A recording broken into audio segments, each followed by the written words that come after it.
सर्वेभ्यो नमस्कारः। अधुना वयं पश्यामः महाकविकालिदासः विरचितं सप्ताङ्कविशिष्टम् अभिज्ञानशाकुन्तलम् इति नाटकस्य चतुर्थाङ्कस्य एकं महत्त्वपूर्णम् अत्यन्तं रमणीयं श्लोकम्।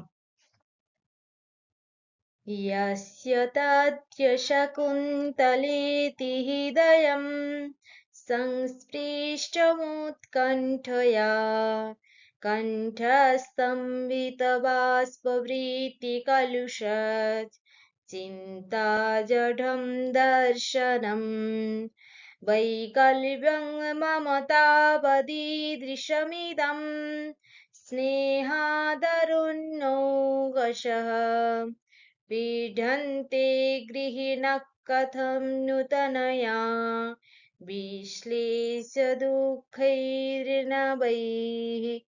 धन्यवादः।